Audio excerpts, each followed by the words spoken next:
Welcome. I'm Eryk Michael Smith. I'm John Ross. Today we're discussing spy fever, Japanese spy fever. During the colonial period, the Japanese were rather paranoid. And there's some interesting stories here, many of which even long-term residents have never heard. So, John, when I was recording the audiobook of your book called Taiwan in 100 Books, one of the characters who stood out was the feisty American anthropologist Janet Montgomery McGovern. The Taiwan History Podcast, Formosa Files, is made possible through the generous sponsorship of the Frank C. Chen Foundation. Formosa Files.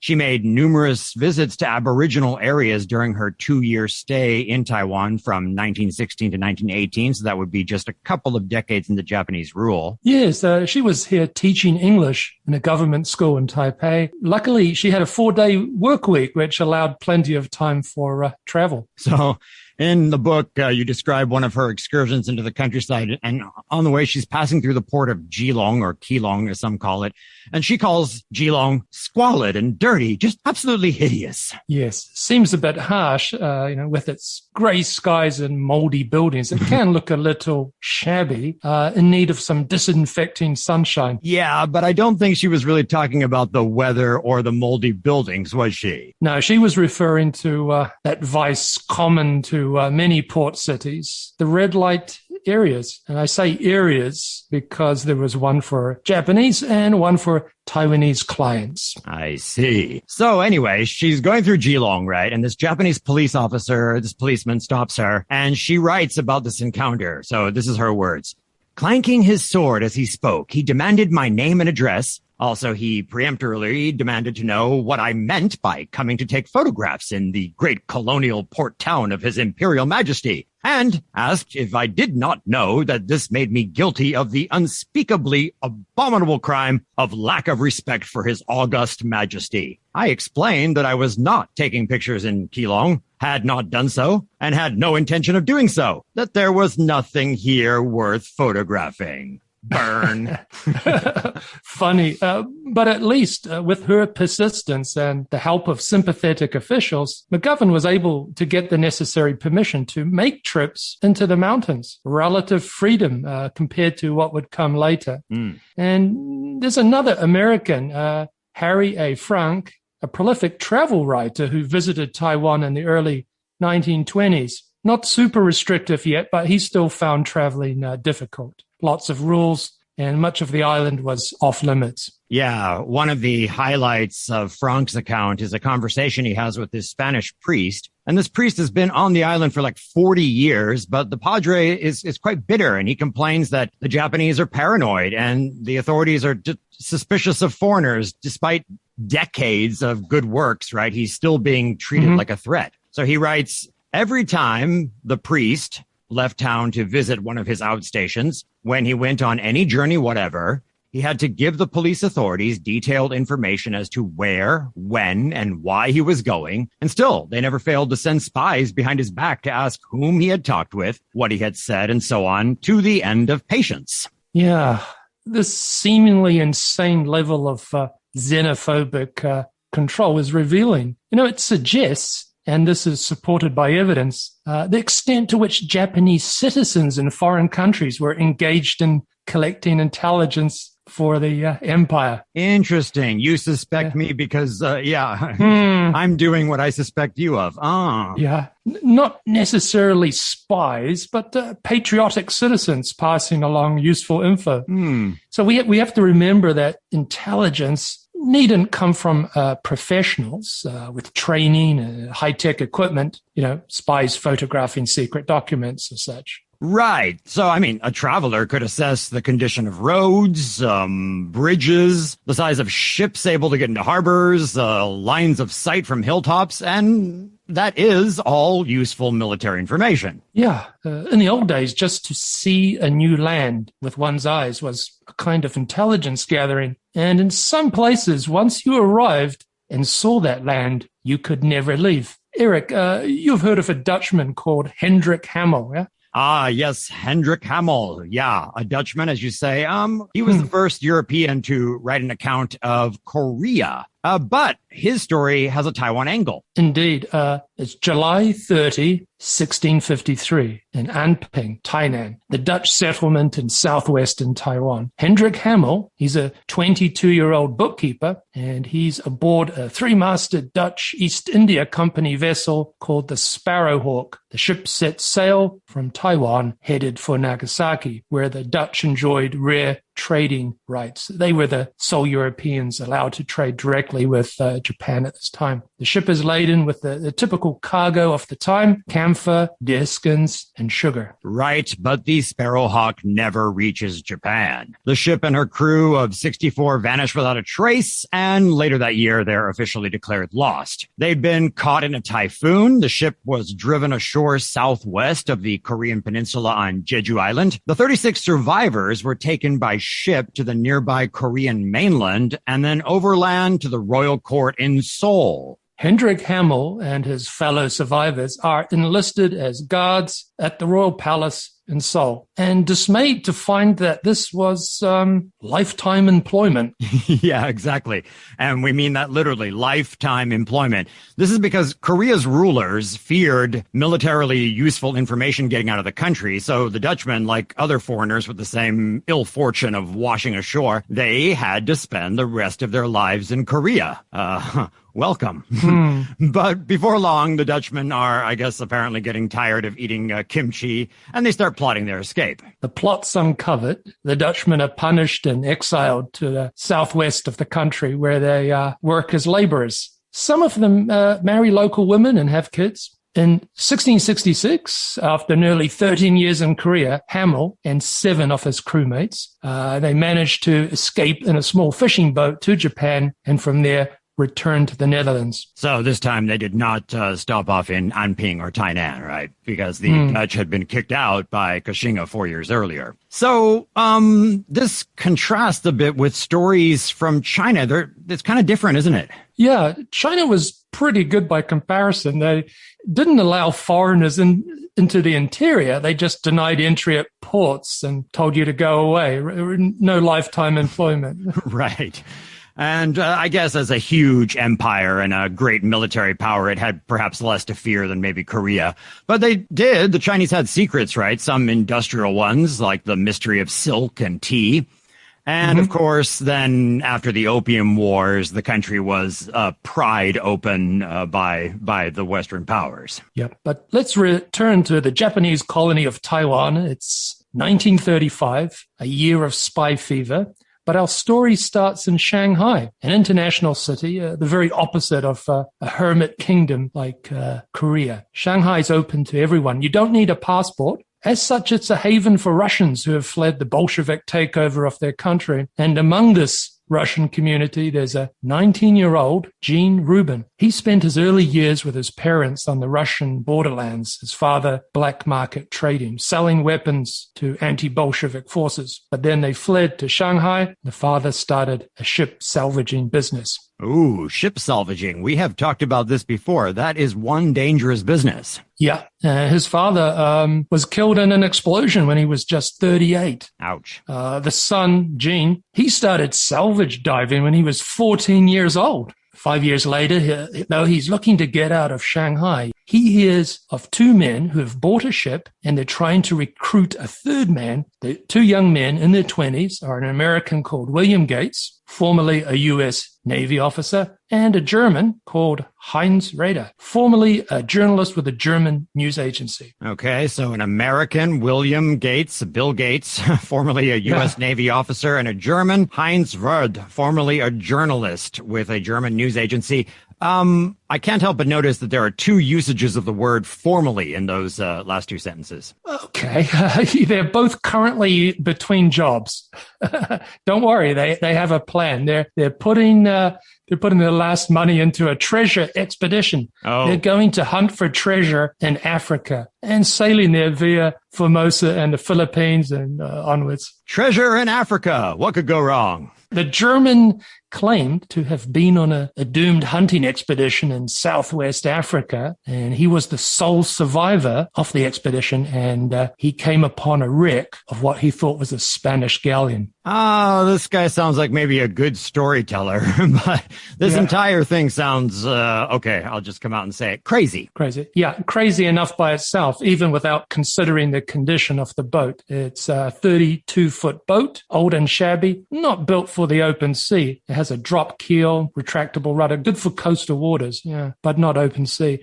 And the sailboat is called the Flying Dutchman. The Flying Dutchman, seriously. It's not a great name for a ship, is it? No. Okay, so flying, that suggests speed. That's all good. But anybody who's into ocean things will know that the Flying Dutchman is a legendary ghost ship that is said to never be able to make port and is cursed to sail the oceans forever, right? The myth probably comes from some old Dutch East India Company Day incident. Yes.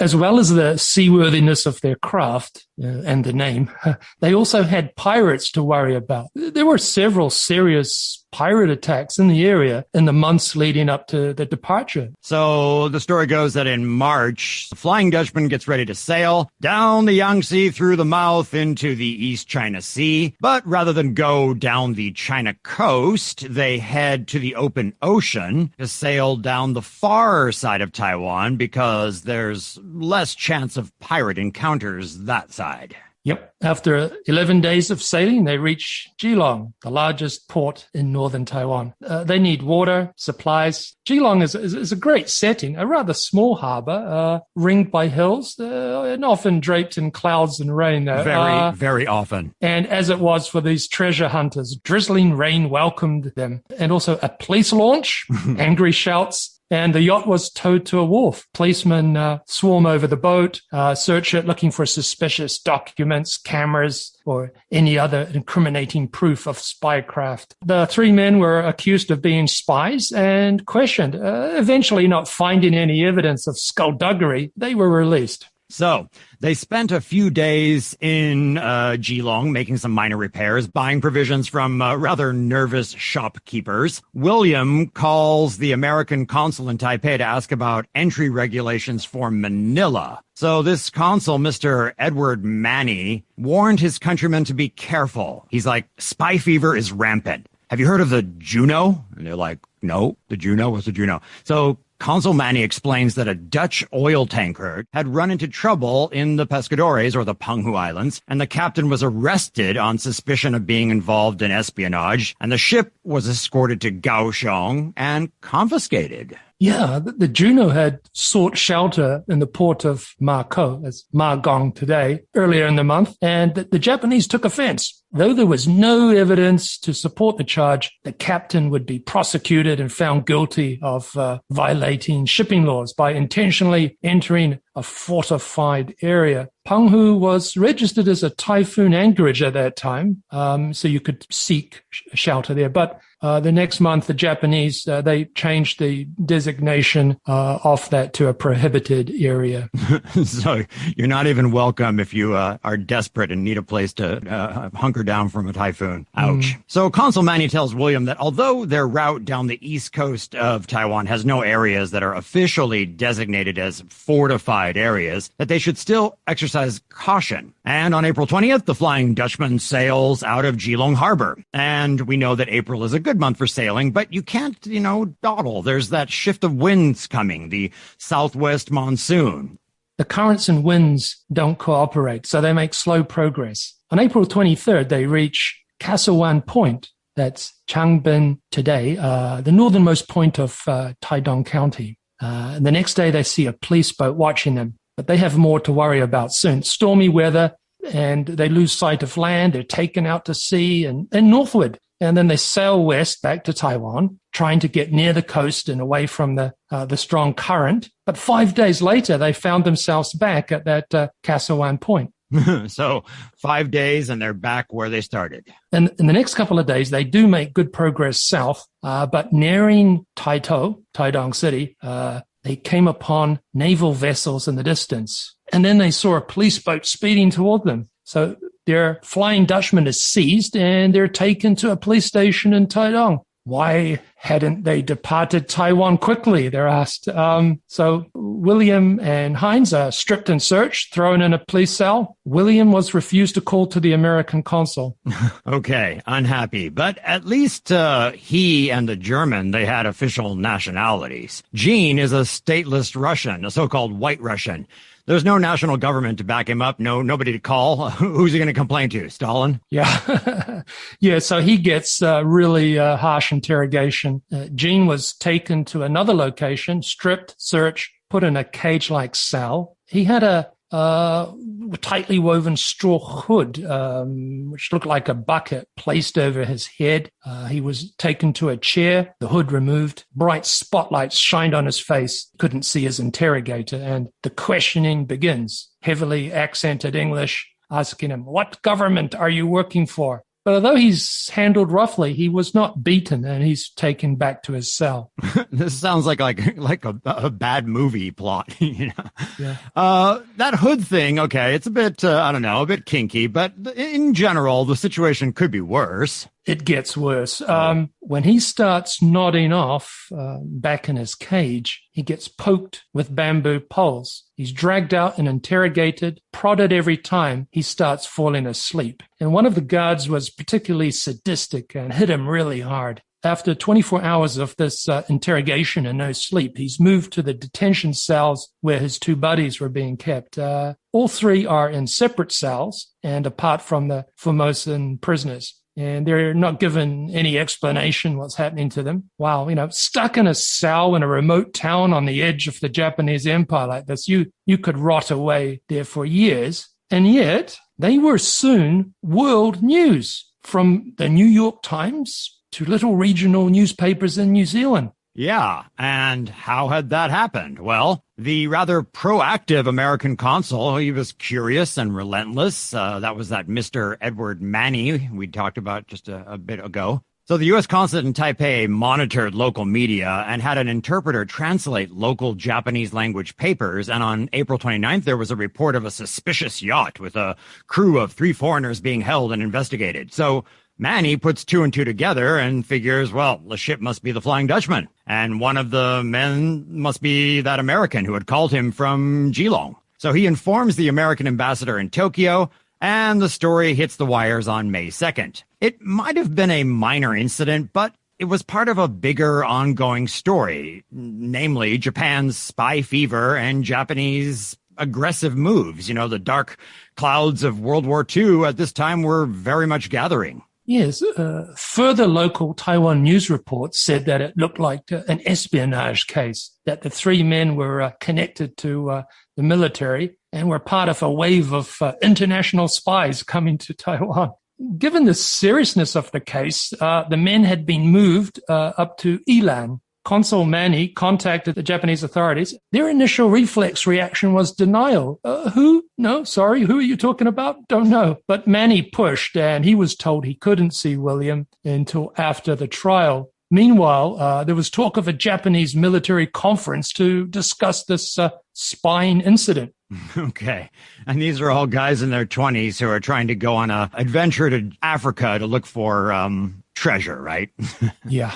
So it's a good thing. Manny kept pushing and eventually went to the top, the Governor General Nakagawa Kenzo. Manny did a great job and was finally given information. The identity of the American was confirmed as being William Gates, Bill Gates, and Manny was promised an interview. Manny got back in touch with the American ambassador in Tokyo to make sure the State Department in Washington knew what was happening. And, this is a consular official going to bat for a citizen. Superb, yes. Different from my experience. Anyway, May 6th, the 3 suspects arrived in Ilan from Taidong. Manny got to meet William and told him he had not been mistreated. The civil authorities probably knew there was no case, but the Army and the Navy were being blowhards about this. So on May 11th, the 3 accused were escorted to the court. The charge was that the vessel had entered restricted waters without permission, but the spy or espionage charges were dropped. So they were fined 200 yen, which obviously is was a lot more at that time than it is now, and the men could go. The American needed hospital treatment and would later take a steamer to Manila, But the German and Jean, the stateless white Russian, went to reclaim their Flying Dutchman. Their freedom is due in large part to that American consul, right, Manny. And he was doing it not only for the U.S. citizen, Gates, but he also made sure the other two men could leave unharmed. Yeah. They returned to Taidong to claim the confiscated yacht and their property. But Jean, he wants something more. He went to the prison where he had encountered that sadistic guard, and he confronted him. Called him a coward, You beat on prisoners. Let's see you try something now. The guard challenges Jean to a fight at a local wrestling hall. Heinz, as you can imagine, not too happy about this. Let's just leave. Yes. Yeah. And his heart sank when he arrived at the hall. A large audience of spectators gathered for what was going to be a mixed martial arts contest. Boxing versus jiu-jitsu, judo. After some initial sparring, Jean realizes that his opponent is very skilled. So he decides to tire him out, lets him throw him until he starts to tire. Jean had done gymnastics and boxing at the YMCA in Shanghai, and used his skills to get to his feet quickly, and finally went on the attack and landed some devastating punches. The guard went down, and Jean gave him some good parting shots. Then, of course, you have to leave this hostile crowd, a crowd that's not too pleased with how things have turned out, but they get away unhindered. Wow. What a story. And it seems rather, I don't want to say stupid, but let's call it reckless, foolhardy, completely unnecessary, and profoundly poor judgment. You got out of the situation and you go back to challenge the guard. Whoa. Yeah, but he was 19. Think back to when you were 19. Good point. I really don't want to. And, okay, John, it also sounds to me, it sounds a bit too cinematic. It sounds like a tall tale somebody would tell in a bar. How much of that story is actually true or reliable? I wonder about that particular episode myself, but what I've checked out from the story holds true. And I've not told you about some of Jean's other adventures, like in Tibet, documented. It seems incredible. Yet there's quite a bit of coverage of the case. For example, Time magazine, perhaps the biggest publication then, ran a story on May 20th, 1935. It's entitled Spy Nonsense, with the subheading, Progress of Japan's Spy Neurosis Last Week. 3 other cases, and then our adventurers are mentioned. Right, and you sent me that piece. But what's your main source for the story of the Flying Dutchman? A book called Snow, Sea, and Spies, A Russian in the Orient by Nadia O'Carroll. She's the daughter of Jean Rubin. She's not a professional writer, but her dad's story was too good not to tell, and she's done a great job drawing on numerous references, old newspapers, books, and such.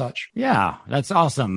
Very much appreciated that you would do that for history. So anyway, what happened with the amazing treasure in Africa? Nothing. Heinz and Jean reach Manila, from where Rubin heads back to Shanghai. I'm not sure what happened to the German and the American. The book, Snow, Sea, and Spies, ends rather abruptly, but I did an internet search to see if I could get a follow-up. I just found a regional newspaper for a town in Western Australia in April 1942. They run a story headlined 8 Castaways Rescued from Island. It tells of survivors from a wrecked Russian-owned yacht. These people have been marooned on an island, a deserted island, for 2 weeks off the northwestern coast of Australia. And among the 8 were 46-year-old Mrs. Thaisa Rubin and her son, Jean Rubin, diver, salvage expert, and traveler. And the wrecking and being marooned on this island was just the final stage of a perilous journey, which had started in Singapore, where Jean had been doing salvage work, and the yacht had fled the advancing Japanese, and they'd been traveling by night, anchoring by day along the coast of Sumatra to evade Japanese planes. Amazing. Yeah, we're talking about the mom, the son, and then later the daughter writes the story, huh? Yeah. Wild. So this spy fever of 1935 that Time magazine referred to, wasn't really an aberration. The next year, we would get the Keelung incident, as it's called.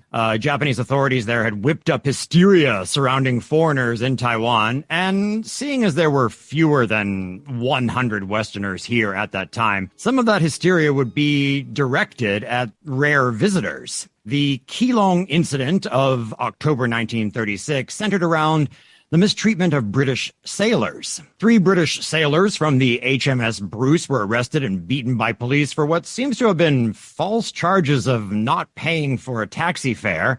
And then a British officer went to try to collect them, and he was insulted. One of the sailors had his jaw broken. The British demanded an apology. The Japanese refused, not surprisingly. And Japanese-British relations were strained for 6 months when the Japanese came up finally with a letter of regret that was just barely acceptable to London, and things started to smooth over a bit. Here are the telling words of a British official involved in handling the case. It's a relief to be quit of this miserable incident after 6 months. The cost in telegrams would have been enough to set up all 3 sailors in separate pubs for life. However, I do believe we shall have made Japan safer for tourists and visiting ships, and that the Japanese public will be warned against manhandling foreigners. Right. A nice sentiment. But of course, those hopes from early 1937 that Japan would be less aggressive were clearly shattered just a few months later when Japan launched a full-scale invasion of China in what was arguably the start of the Second World War. So there you have it, a story of spy fever on Japanese Formosa. Thanks for listening. This has been Formosa Files. I'm Eryk Michael Smith. I'm John Ross. Catch you next time. Bye.